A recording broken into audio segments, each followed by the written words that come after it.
Olá, colegas, vamos à análise das questões referentes ao 15º e último capítulo do livro Direito Tributário Esquematizado, que é o capítulo relativo ao Simples Nacional. Vamos à primeira questão, cujo enunciado é o seguinte. No que se refere ao regime especial unificado de arrecadação de tributos devidos pelas microempresas e empresas de pequeno porte, denominado Simples Nacional, analise as afirmativas a seguir. Vamos a elas. Então, vamos lá. Em primeiro lugar, será opcional para o contribuinte. Todo mundo sabe que o Simples Nacional decorre de opção. Se você não quiser optar, você pode ser tributado pelo lucro real ou pelo lucro presumido. Na realidade, a própria Constituição previu a existência do Simples Nacional.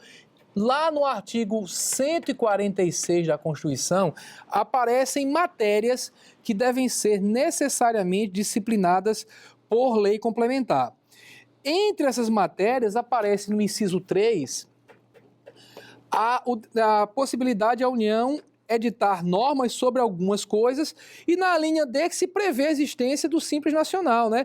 Definição de tratamento diferenciado e favorecido para as microempresas e empresas de pequeno porte, inclusive regimes especiais relativos aos tributos tais e tais. Na realidade, o mais importante para essa questão é o parágrafo único. O parágrafo único do artigo 146, ele diz que essa lei complementar que tratar desse regime simplificado vai também pode também instituir um regime único de arrecadação dos impostos e contribuições da União com algumas características. E a primeira característica citada, então estamos falando do artigo 146 da Constituição, parágrafo único, né, que fala das características, a primeira coisa que se diz é que ele será opcional para o contribuinte. O contribuinte não é obrigado a ingressar no Simples Nacional.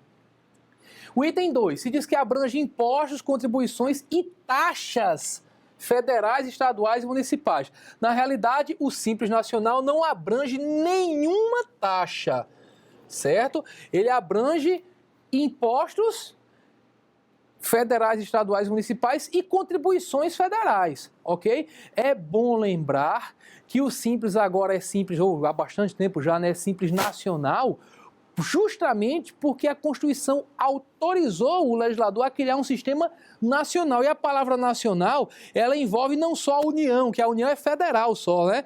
O nacional envolve toda a federação.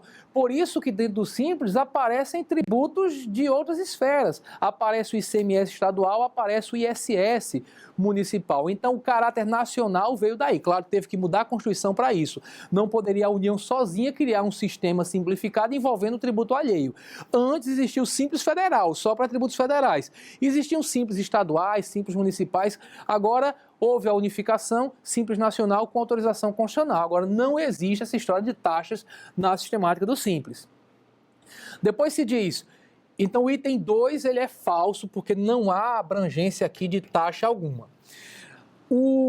A terceira assertiva diz que o recolhimento será unificado e centralizado, certo? Isso é feito realmente dessa forma, você paga um único documento de arrecadação, um DARF simples, único, pagando vários tributos. É bom que a gente lembre que o Simples não é uma sistemática de imposto único ou de tributo único. Aquele valor que você paga, dentro dele existe um pedacinho para imposto de renda, um pedacinho para contribuição sobre o lucro líquido, um pedacinho para cada um dos tributos que compõem o Simples Nacional. Até porque cada um desses tributos tem certas destinações, né? A parcela que é correspondente à contribuição social sobre o lucro líquido, COFINS, essas parcelas são vinculadas à Seguridade Social. O pedaço do Simples que equivale ao imposto de renda tem que também entrar na ideia dos fundos de participação, certo? Então, você paga numa guia só, recolhimento unificado e centralizado, diversos tributos. Muito bem, se diz que a distribuição da parcela dos recursos pertencentes aos respectivos entes federados será imediata, sendo vedada qualquer retenção ou condicionamento. Vejam que aqui a regra é até mais forte do que aquela de repartição de receitas tributárias. Na regra de repartição de receitas tributárias estudada no capítulo passado, nós deixamos claro que existem dois casos em que o ente federado que tem que repassar pode condicionar o repasse, que é quando o ente que vai receber o repasse está devendo ao repassador, né, ao ente repassador, às suas autarquias, ou quando o ente que vai receber o repasse não cumpriu o mínimo de despesas com saúde. Aqui não há qualquer hipótese de condicionamento do repasse. Até porque o tributo pertence a outro ente federado. Vejam só, o ICMS é estadual, seria uma sacanagem a União receber o dinheiro relativo ao Simples Nacional e ficar com um pedaço do ICMS. Isso aí pertence ao Estado. Não é não é repartição de receitas tributárias, né? É uma receita que é do Estado, é um tributo estadual. Da mesma forma com relação ao tributo municipal. Então, realmente, aqui não pode haver qualquer condicionamento ao repasse. Então, não pode haver retenção ou condicionamento sem exceções. Então, a assertiva, inclusive é bom lembrar, isso está no artigo 146, parágrafo único, inciso 2, certo?